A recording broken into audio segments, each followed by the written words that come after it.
നമ്മുടെ ഒരു വീഡിയോയ്ക്ക് താഴെ വന്ന ഒരു കമന്റാണ് ഈ വീഡിയോ ചെയ്യാനുള്ള കാരണം. ആ കമന്റ് ഇങ്ങനെയാണ്: ഞാനൊരു സിറ്റുവേഷൻ പറയാം, എന്റെ ലൈഫിൽ ഇന്ന് സംഭവിച്ചതാണ്, ഇതിനെങ്ങനെ റിയാക്ട് ചെയ്യണമെന്ന് നിങ്ങളൊന്ന് പറഞ്ഞു തരൂ. ഇന്ന് രാവിലെ ഞാനൊരു ഹോട്ടലിൽ എന്റെ ഫ്രണ്ടിന്റെ കൂടെ ബ്രേക്ക്ഫാസ്റ്റ് കഴിക്കാൻ പോയപ്പോൾ അവിടെ 3 പയ്യന്മാർ ഞങ്ങളെ തന്നെ നോക്കിക്കൊണ്ടിരിക്കുന്നു.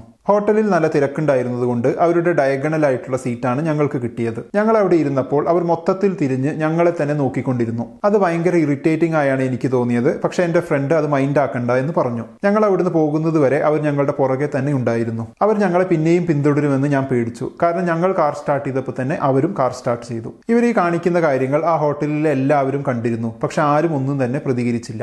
എനിക്ക് തോന്നിയത് അവർക്ക് ഇങ്ങനെയൊക്കെ ചെയ്യാനുള്ള ധൈര്യമുണ്ടെങ്കിൽ മറ്റെന്ത് ചെയ്യാനും അവർക്ക് ധൈര്യമുണ്ടാകും. കൊല്ലാൻ പോലും അവർ മടിക്കില്ല.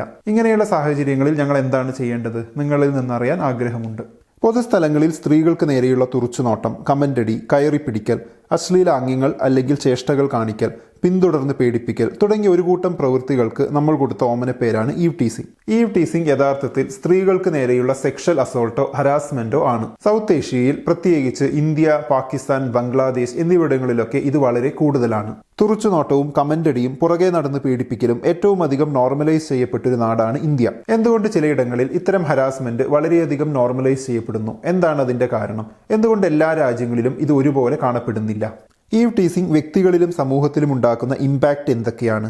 എന്താണ് അതിന്റെ പ്രതിവിധി? ഇതൊക്കെയും നമുക്ക് നോക്കാം ഇത്തവണത്തെ മല്ലു അനലിസ്റ്റിലൂടെ. ഒരു പുരുഷൻ പൊതുസ്ഥലത്ത് വെച്ച് വാക്കുകളിലൂടെയോ ആംഗ്യങ്ങളിലൂടെയോ ചേഷ്ടകളിലൂടെയോ പാട്ടുകളിലൂടെയോ കമന്റായോ ശരീരപ്രദർശനത്തിലൂടെയോ സ്പർശനത്തിലൂടെയോ തുറിച്ചുനോട്ടം, വിസിലടി എന്നിവയിലൂടെയോ ഒരു സ്ത്രീയെ അപമാനിക്കാൻ ശ്രമിക്കുന്നത് ശിക്ഷ കിട്ടാവുന്ന കുറ്റമാണ് ഇന്ത്യയിൽ. എന്നിട്ടും ഇത്തരം പ്രവൃത്തികൾ ഒരു മാറ്റവുമില്ലാതെ ഇന്നും തുടർന്നുകൊണ്ടിരിക്കുന്നത് എന്തുകൊണ്ടായിരിക്കും? അതിനുള്ള കാരണങ്ങൾ ഇവയൊക്കെയാണ്. ഇത് നിയമപരമായി നിലനിൽക്കുന്ന ഒരു കുറ്റമാണെന്ന് നമ്മുടെ നാട്ടിലെ ഭൂരിപക്ഷത്തിനും അറിയില്ല. നിയമമൊക്കെ ഉണ്ടെങ്കിൽ പോലും സിസ്റ്റം വേണ്ടത്ര സപ്പോർട്ട് നൽകുന്നില്ല. ആണുങ്ങളിൽ ഇതൊക്കെ സഹജമാണെന്നും പെണ്ണുങ്ങളാണ് സൂക്ഷിക്കേണ്ടതുമെന്ന പാട്രിയാർക്കൽ പൊതുബോധം. വിക്ടിം ബ്ലെയിമിംഗ്, അഥവാ നീ അങ്ങനെ നടന്നതുകൊണ്ടാണ് നിന്നെ അങ്ങനെ ചെയ്തത്, വേറെ ആരെയും ഒന്നും ചെയ്തില്ലല്ലോ എന്ന രീതിയിലുള്ള വ്യാഖ്യാനങ്ങൾ. തനിക്ക് നേരെ നടന്നിരിക്കുന്നത് തന്റെ മനുഷ്യാവകാശത്തിന് മേലുള്ള കയ്യേറ്റമാണ് എന്ന രീതിയിൽ ചിന്തിക്കാൻ കഴിയാതെ പോകുന്ന സ്ത്രീകൾ. ഈവ് ടീസിംഗിനെ റൊമാന്റിസൈസ് ചെയ്യുന്ന രീതിയിലുള്ള സിനിമകൾ. തനിക്ക് നേരെയുണ്ടായ സെക്ഷൽ ഹരാസ്മെന്റിനെ കുറിച്ച് വീട്ടിൽ പറയുന്ന പെൺകുട്ടിയെ എത്രയും പെട്ടെന്ന് കെട്ടിച്ചു വിട്ട് സേഫാക്കാൻ നോക്കുന്ന മാതാപിതാക്കൾ. സമൂഹത്തിൽ കുറ്റം ചെയ്തവനേക്കാൾ നാണക്കേട് അനുഭവിച്ചയാൾ നേരിടേണ്ടി വരുന്ന ഒരു അവസ്ഥ. പാട്രിയാർക്കിയുടെ വലയത്തിൽ നിന്നും പുറത്തു വന്ന് പ്രതികരിക്കാനും സിസ്റ്റത്തിനെതിരെ പോരാടാനും തയ്യാറാകാത്ത സ്ത്രീകൾ. ഏതാണ്ട് 50% വരുന്ന ഒരു കമ്മ്യൂണിറ്റിക്ക് സിസ്റ്റത്തിന് മേൽ സ്വാധീനം ചെലുത്താൻ കഴിയാതെ പോകുന്ന ദുരവസ്ഥയ്ക്ക് കാരണം തങ്ങളുടെ ശക്തിയെക്കുറിച്ചുള്ള അറിവില്ലായ്മയാണ്. തന്റേതായ രാഷ്ട്രീയ സാമൂഹിക കാഴ്ചപ്പാടുകൾ ഉണ്ടാക്കുന്നതിന് പകരം കല്യാണം കഴിയുന്നതുവരെ അച്ഛൻ പറയുന്ന പോലെ, കല്യാണത്തിന് ശേഷം ഭർത്താവിന്റെ ഇഷ്ടം പോലെ എന്ന രീതിയിൽ തുടരുന്നത് ഒരു ദുരവസ്ഥ തന്നെയാണ്. ഈവ് ടീസിംഗ് തങ്ങളുടെ അവകാശമാണെന്ന് കരുതുന്ന പുരുഷന്മാർ. അതിന്റെ കാരണം ഒരു പരിധിവരെ കൾച്ചറലാണ്. ഇതൊക്കെ ആണുങ്ങളുടെ തമാശയായി അല്ലെങ്കിൽ കുട്ടിക്കളിയായി കണ്ടാൽ മതി എന്ന് ചിന്തിക്കുന്ന സമൂഹം ഇത്തരം ആണുങ്ങൾക്ക് കൊടുക്കുന്ന മോറൽ സപ്പോർട്ട് ചെറുതല്ല. അതുപോലെ തന്നെ തന്റെ ഈ പ്രവൃത്തികൾ കാരണം നാണക്കേടുണ്ടാകുന്നത് തനിക്കല്ല, വിക്ടിമിനാണ്. സിസ്റ്റം തന്നെ ഒരു രീതിയിലും ശിക്ഷിക്കാൻ പോകുന്നില്ല എന്ന ചിന്തയും ഇത്തരം ആളുകൾക്ക് കൊടുക്കുന്ന സപ്പോർട്ട് വളരെ വലുതാണ്. ക്രിമിനൽസ് എല്ലായിടത്തുമുണ്ട്, നിയമം എല്ലായിടത്തുമുണ്ട്, അത് നടപ്പിലാക്കാനുള്ള സിസ്റ്റം അതും എല്ലായിടത്തുമുണ്ട്.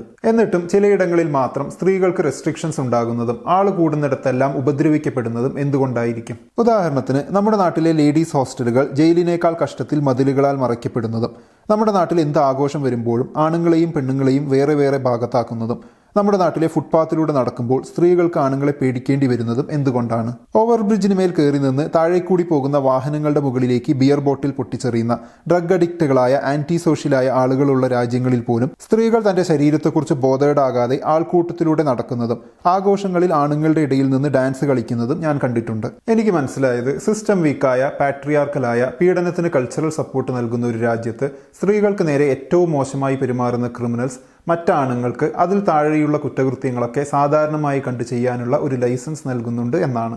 സ്ത്രീകളെ വളരെ സാധാരണമെന്നോണം അപമാനിച്ച് പരിക്കുകളൊന്നും ഏൽക്കാതെ അവർക്ക് പോകാൻ കഴിയുന്നത് അതുകൊണ്ടാണ്. നമ്മുടെ നാട്ടിൽ സ്ത്രീ സുരക്ഷയ്ക്ക് വേണ്ടി നിയമങ്ങൾ അനവധിയുണ്ടെങ്കിലും അത് പ്രാവർത്തികമാക്കേണ്ട സിസ്റ്റം എന്നത് നമ്മുടെ ഭൂരിപക്ഷ ചിന്തകളുടെ ആകെത്തുകയാണ്. അതുകൊണ്ടാണ് ഭർത്താവ് ബലാത്സംഗം ചെയ്യില്ലല്ലോ എന്നും വസ്ത്രത്തിന് മുകളിലൂടെ തൊട്ടാൽ അത് പീഡനമാകില്ലല്ലോ എന്നും റേപ്പ് ചെയ്തവനെ കൊണ്ട് കെട്ടിച്ചാൽ അത് റേപ്പ് അല്ലാതാകുമെന്നുമൊക്കെയുള്ള മൊഴിമുത്തുകൾ നമുക്ക് കേൾക്കേണ്ടി വരുന്നത്. പീഡനത്തിന് കൾച്ചറിന്റെയോ സിസ്റ്റത്തിന്റെയോ സപ്പോർട്ട് കിട്ടാത്ത ഒരു രാജ്യത്ത് ക്രിമിനൽസ് ഉണ്ടെങ്കിൽ പോലും അവരവിടെയുള്ള മറ്റാണുങ്ങളെ സ്വാധീനിക്കാത്തത് കൊണ്ടാണ് അത്തരം സ്ഥലങ്ങളിൽ സ്ത്രീകളെ കൂട്ടിലടയ്ക്കാത്തതും. എന്താണ് ഇതിനൊരു പ്രതിവിധി? ഒന്ന്, നമ്മുടെ കുട്ടികളെ എഡ്യൂക്കേറ്റ് ചെയ്യുക എന്നതാണ്. ഇത്തരം കാര്യങ്ങൾക്ക് കൾച്ചറൽ സപ്പോർട്ട് കൊടുക്കുന്നവരായി നമ്മൾ മാറാതിരിക്കാൻ ഏറ്റവും നല്ല വഴി അതുതന്നെയാണ്. തുറച്ചു നോക്കുന്നത് തെറ്റാണെന്ന് ആൺകുട്ടികളോടും തുറച്ചു നോക്കൽ ഏൽക്കേണ്ടി വരുന്നത് മനുഷ്യാവകാശ ലംഘനമാണെന്നും പ്രതികരിക്കണമെന്നും പെൺകുട്ടികളോടും പറഞ്ഞു കൊടുക്കുന്ന ഏതെങ്കിലും സ്കൂളുകൾ ഇവിടെയുണ്ടോ? മനഃപൂർവ്വമുള്ള തട്ടലും മുട്ടലും ചൂളം വിളിയും കമന്റടിയും ഒക്കെ സെക്ഷൽ അസാൾട്ട് ആണെന്ന് കുട്ടികളെ പഠിപ്പിക്കാൻ നമ്മൾ തയ്യാറാകണം. 2 പ്രതികരിക്കലാണ്. ഇത്തരം അനുഭവങ്ങൾ ഉണ്ടാകുമ്പോൾ നിയമത്തെ ഉപയോഗപ്പെടുത്താൻ ശ്രമിക്കുക. സിസ്റ്റം സപ്പോർട്ട് ചെയ്യുമോ എന്ന് പേടിച്ചു നിൽക്കാതെ മുന്നോട്ട് വന്നിട്ട് മാത്രമേ കാര്യമുള്ളൂ. നമുക്ക് നേരത്തെ പറഞ്ഞ ആ കമന്റിലെ സിറ്റുവേഷൻ ഒന്ന് നോക്കാം. നമ്മുടെ നാട്ടിൽ ജനപ്പെരുപ്പം വളരെ കൂടുതലായതിനാൽ പേഴ്സണൽ സ്പേസിന്റെ കാര്യത്തിൽ നമുക്ക് പലപ്പോഴും വിട്ടുവീഴ്ചകൾ ചെയ്യേണ്ടി വരും. അപരിചിതരുമായി ഏറ്റവും ഫിസിക്കൽ കോൺടാക്ട് വരുന്ന സ്ഥലങ്ങളാണ് പബ്ലിക് ട്രാൻസ്പോർട്ടും ഫുട്പാത്തുമെല്ലാം. ഇത്തരം സ്ഥലങ്ങളിൽ വെച്ച് അസോൾട്ട് നേരിടേണ്ടി വരുമ്പോൾ പലപ്പോഴും ആളെ തിരിച്ചറിയാൻ കഴിയാതെ വരികയും വേണ്ടത്ര തെളിവുകൾ ഇല്ലാതെ വരികയും ചെയ്യും. അപ്പോൾ ചെയ്യേണ്ടത് പതിവായി ഇത്തരം അസോൾട്ട് നേരിടേണ്ടി വരുന്ന സ്ഥലങ്ങളുണ്ടെങ്കിൽ ആ സ്ഥലത്തെക്കുറിച്ച് പോലീസിനെ അറിയിക്കുക എന്നതാണ്. ഇനി നേരത്തെ പറഞ്ഞ കമന്റിലെ ഇതുപോലെ ബസ്സിലോ ഹോട്ടലിലോ ഒക്കെ ആണെങ്കിൽ വ്യക്തികളെ വ്യക്തമായി കാണാൻ കഴിയുന്ന സ്ഥിതിക്ക് അവരെക്കുറിച്ച് പോലീസിൽ അറിയിക്കാവുന്നതാണ്. ഇപ്പോൾ അതിനായി പിങ്ക് പോലീസൊക്കെ നിലവിലുണ്ട്. പിങ്ക് പോലീസിലേക്ക് വിളിക്കാനുള്ള നമ്പർ 1515 അല്ലെങ്കിൽ 1091 എന്നാണ് അറിയാൻ കഴിഞ്ഞത്. അതിനെക്കുറിച്ച് കൂടുതൽ അറിയാവുന്നവർക്ക് കമന്റ് ബോക്സിൽ എഴുതാവുന്നതാണ്. ഒരു പൊതുസ്ഥലത്ത് വെച്ചാണ് നിങ്ങൾ ഇത്തരം ഹരാസ്മെന്റിന് വിധേയമാകുന്നതെങ്കിൽ നിങ്ങളുടെ സുരക്ഷയുടെ ഉത്തരവാദിത്തം ഗവൺമെന്റിനാണ്. എന്നാൽ ഒരു സ്ഥാപനത്തിൽ വെച്ച്, ഉദാഹരണത്തിന് ബസ്, ഹോട്ടൽ, തിയേറ്റർ എന്നിവിടങ്ങളിൽ നിങ്ങളുടെ സുരക്ഷയിൽ ആ സ്ഥാപനത്തിനും പങ്കുണ്ട്. ഒരു ഹോട്ടലിൽ നിങ്ങൾ ഭക്ഷണം കഴിക്കാൻ കയറുമ്പോൾ സ്വസ്ഥമായിരുന്ന് ഭക്ഷണം കഴിക്കാനുള്ള സൗകര്യം ഒരുക്കേണ്ടത് ഹോട്ടൽ ഉടമയാണ്. അതുകൊണ്ട് ആ ഹോട്ടലിൽ വെച്ചുണ്ടാകുന്ന ഹരാസ്മെന്റിന് നിങ്ങൾക്ക് അവരോട് പരാതിപ്പെടാം. അവരോട് ഇക്കാര്യം നിരീക്ഷിച്ച് പോലീസിനെ വിളിക്കാൻ ആവശ്യപ്പെടാം. അവർ കുറ്റവാളികൾക്കൊപ്പം കൂടി നിങ്ങളുടെ ആവശ്യം നിരാകരിക്കുകയാണെങ്കിൽ, അതല്ല നിങ്ങളുടെ കുഴപ്പമാണ് എന്ന രീതിയിൽ ഉപദേശിക്കുകയാണെങ്കിലൊക്കെ നിങ്ങൾക്ക് പോലീസിൽ പരാതിപ്പെടാവുന്നതാണ്. പ്രതികരണങ്ങൾ ഏറുമ്പോൾ മാത്രമേ, നമ്മുടെ പൊതുബോധം മാറിത്തുടങ്ങിയെന്ന് സിസ്റ്റത്തെ ബോധ്യപ്പെടുത്തുമ്പോൾ മാത്രമേ ഇത്തരം കാര്യങ്ങളിൽ ഒരു മാറ്റം പ്രതീക്ഷിക്കാൻ കഴിയുകയുള്ളൂ. ഈവ് ടീസിംഗിന്റെ രൂപത്തിൽ തുടങ്ങി കൊലപാതകത്തിലും ബലാത്സംഗത്തിലും ആസിഡ് ആക്രമണത്തിലും എത്തിച്ചേർന്ന ഒരുപാട് സംഭവങ്ങൾ നമ്മൾ കേട്ടിട്ടുണ്ട്. അവരോടുള്ള പേടിയുടെ മറവിലാണ് പ്രായപൂർത്തിയാകാത്ത ആൺകുട്ടികൾ വരെ സ്ത്രീകളെ ആക്രമിക്കാൻ മുതിരുന്നത്.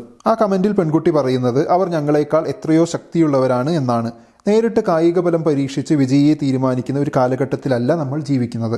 അതുകൊണ്ട് അത്തരമൊരു സാഹചര്യം വന്നാൽ മറ്റാരും സഹകരിക്കുന്നില്ലെന്ന് കണ്ടാൽ നേരിട്ട് ഇടപെടാൻ നിൽക്കാതെ നിയമസഹായം തേടലാണ് ഏറ്റവും നല്ല വഴി. നമ്മളെക്കാൾ കായിക ശക്തി കൂടുതലുള്ള എന്നാൽ തലച്ചോർ തീരെ വികസിച്ചിട്ടില്ലാത്തവരോട് നേരിട്ട് പ്രതികരിക്കാൻ പോകുന്നതിൽ കാര്യമില്ല. എല്ലാ വ്യക്തികളെയും മാറ്റാൻ നമുക്ക് കഴിയില്ല. സിസ്റ്റമാണ് മാറേണ്ടത്. ഈവ് ടീസിങ്ങിനെതിരെ പ്രതികരിക്കുക എന്നത് വളരെ ബേസിക് ആയ ഒരു കാര്യമാണ്. സ്ത്രീകൾ പുറത്തിറങ്ങാനും ജോലിക്ക് പോകാനും തുടങ്ങിയ കാലം മുതൽ തുടങ്ങിയതാണ് ഈവ് ടീസിങ്ങും. അതിപ്പോഴും ഒരു മാറ്റവുമില്ലാതെ തുടരുന്നു എന്നതിന്റെ അർത്ഥം തന്നെ എഫക്റ്റീവായി അതിനെതിരെ പ്രതികരിക്കാൻ നമുക്ക് സാധിച്ചിട്ടില്ല എന്നതാണ്. സ്ത്രീകളുടെ പ്രൊഡക്ടിവിറ്റിയെ സാരമായി ബാധിക്കുന്ന ഒരു സാമൂഹിക പ്രശ്നമാണിത്. സ്ത്രീകൾക്ക് സ്വാതന്ത്ര്യത്തോടെ പൊതുസ്ഥലത്ത് പെരുമാറാൻ കഴിയുന്നിടത്ത് നിന്നേ മറ്റേത് പുരോഗമനവും സാധ്യമാവൂ. എന്താണ് ഈ വിഷയത്തെക്കുറിച്ചുള്ള നിങ്ങളുടെ അഭിപ്രായം? കമന്റ് ബോക്സിൽ എഴുതുമല്ലോ. നമുക്ക് അടുത്ത വീഡിയോയിൽ വീണ്ടും കാണാം. ബൈ.